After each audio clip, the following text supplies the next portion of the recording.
2008 was brutal. Phew. Yeah, 2008, we had the third consecutive failure of the Falcon 1 rocket for SpaceX. Tesla almost went bankrupt. We closed our financing round 6 p.m. Christmas Eve, 2008. It was the last hour of the last day that it was possible. We would have gone bankrupt 2 days after Christmas otherwise. And I got divorced. That was like rough, man. Living in scar tissue there. Well, it poses a question, or maybe you just answered the question of why is no one else doing these things?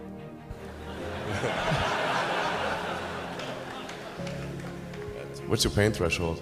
Yeah. Well, if it's real high.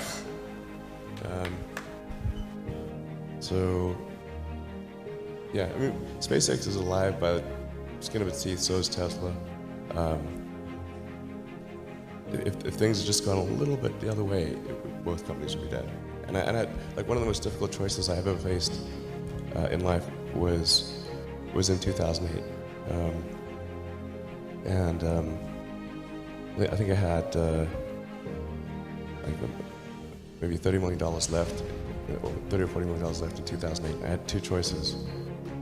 I could put it all into one company, and then the other company would definitely die, or split it between the two companies. But if I split it between the two companies, they both might die. And you know, when you put your blood, sweat, and tears into creating something, or building something, it's like a child. And so it's like, which one am I going to let one starve to death? I couldn't bring myself to do it, so I split the money between the two. Fortunately, thank goodness, they both came through.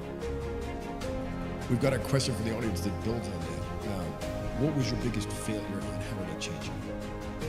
What was your biggest failure and how did it change you? Wow, I have to really think hard about that. Failure. There's your answer. Well, there's a ton of failures along the way, that's for sure. So as I said, for SpaceX, the first 3 launches failed.